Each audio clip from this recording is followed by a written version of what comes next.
Imagine standing on the brink of freedom, the northern stars guiding you to a life without chains, without fear. But then a single thought pulls you back. Your children, still trapped in the nightmare you just fled. Would you turn around?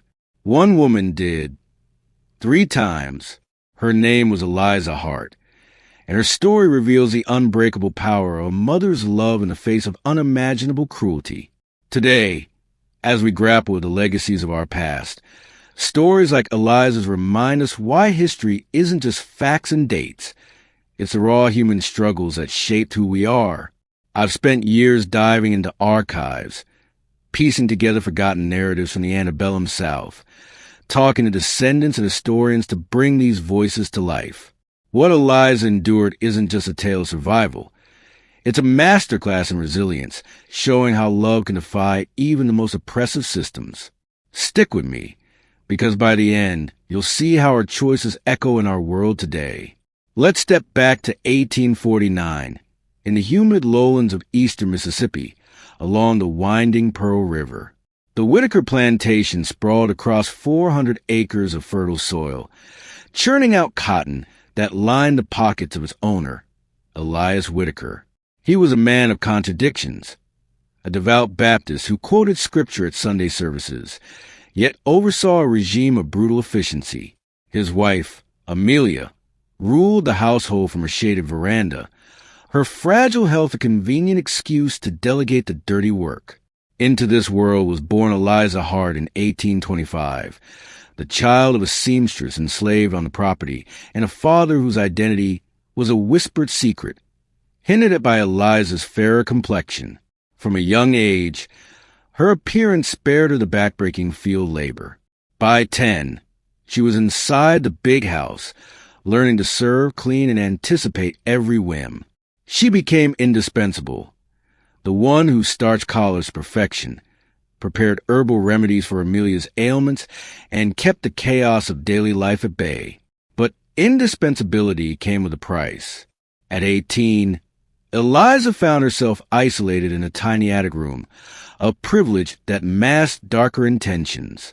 Her first child arrived in 1843, a boy named Samuel with eyes that mirrored her own determination. Then came Clara in 1845, spirited and quick-witted. Jonah in 1847, curious about the world beyond the fences, and little Grace in 1850, whose laughter could light up the darkest corners.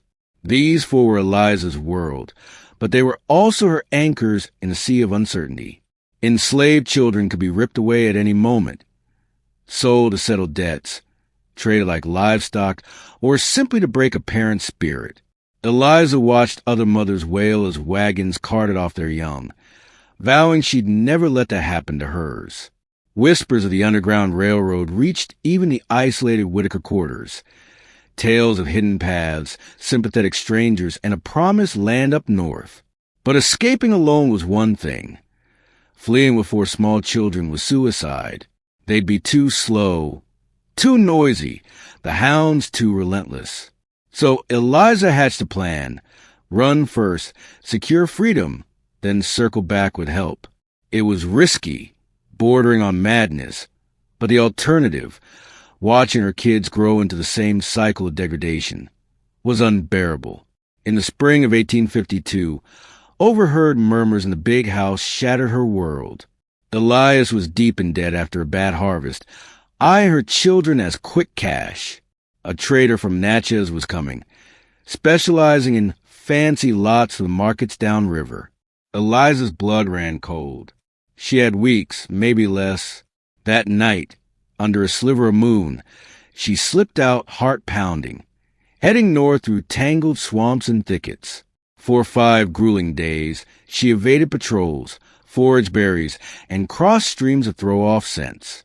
At the Tennessee line, a kind stranger, a free black farmer, offered bread and directions to a safe house in Nashville. Freedom was so close she could taste it.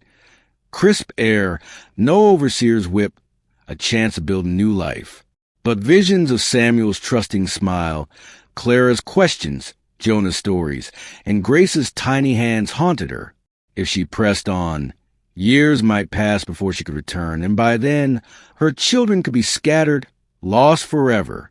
The crossroads loomed, her liberty or their future, with a soul-deep ache. Eliza turned south, trudging back to the plantation that had claimed her life. She arrived at dawn, knocking on the back door like a ghost returned. Elias stared, stunned and furious. No whipping followed. He was too shrewd for that. Instead, he confined her to a root cellar for 10 days, allowing glimpses of her children through a barred window, a twisted reminder of her weakness. Upon release, he laid down the law. One more attempt, and the kids would be sold separately, vanishing into oblivion. Eliza nodded, but inside, a fire kindled. She'd proven escape was possible. Next time, she'd be smarter. The plantation tightened like a noose. A new overseer, Harlan Reed, prowled with eagle eyes, breaking up gatherings and tallying heads obsessively. Eliza's freedoms vanished. No visits to the quarters, constant shadowing. Amelia, emboldened, piled on humiliations. Endless scrubbing, petty criticisms, as if punishing Eliza for daring to dream. Worst of all, the children bore the brunt. Samuel, now 9, was yanked into light field work, his hands callousing before his time. Clara scrubbed pots until her fingers bled. Jonah and Grace trailed Reed, learning discipline through fear. Eliza's nights filled with doubt. Had returning doomed them? But eavesdropping revealed Elias's brother urging a sale. Get rid of the brats. Keep the mother compliant. December loomed as a deadline. Eliza couldn't wait. She turned model servant, flawless, obedient, lulling them into complacency. Secretly, she stockpiled a pilfered needle for mending wounds, dried corn kernels, a frayed shawl. Through hushed talks with field hands, she mapped routes, avoid main roads, seek lanterns and windows as signals, head for a contact in Kentucky known as a guide, who specialized in family rescues. On a stormy November night in 1853, Eliza fled again. This time, preparation paid off. She navigated by stars, crossed the Pearl at a shallow ford, and found her first safe haven, a Quaker barn with fresh supplies. Strangers risked all. A widow with soup, a ferryman across the Tennessee River. By January, she reached the Ohio, collapsing in a free settlement called Ripley. There, the guide, a battle-hardened abolitionist named Abigail, awaited. You're the one who came back before, Abigail said. I's knowing. For them. Eliza nodded, spilling her plan. Abigail outlined perils. Forge papers, a disguise as a laundress from Louisiana. Infiltrate nearby. Snatch the kids undercover. But winter was lethal. Ice-slick paths, vigilant hunters. Wait for spring, she urged. Build strength here. Eliza chafed but agreed, working odd jobs, memorizing codes, steeling her resolve. Freedom tasted bittersweet without her family. Each day honed her into a weapon of purpose. April 1854. Eliza returned south as Anna, papers claiming hire from a distant estate. She took work in a nearby town, ears tuned to Whitaker gossip. The children were still there. Elias dangled them as bait, certain she'd surface.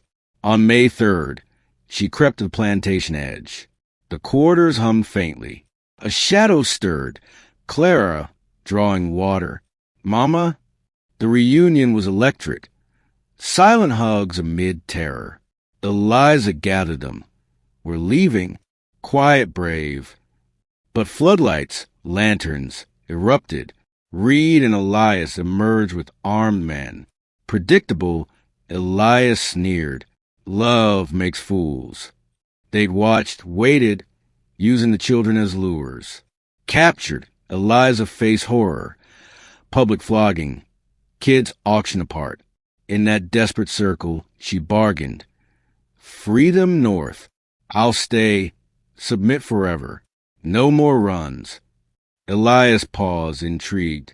Her sacrifice could spin as proof of slavery's kindness, a devoted mother choosing security over chaos.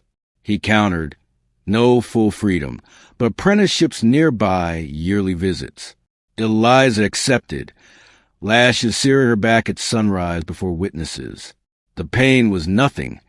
Her children lived, scattered but safe. Eliza toiled on Whitaker till emancipation in 1865, a quiet force mentoring others. Her story rippled through songs and tales. The woman who ran thrice, love her compass. Post-war records hint at reunions.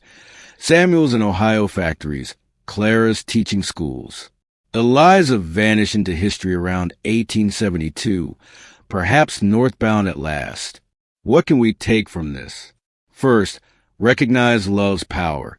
It fuels revolutions, personal and collective. If you're facing tough choices, map your escapes.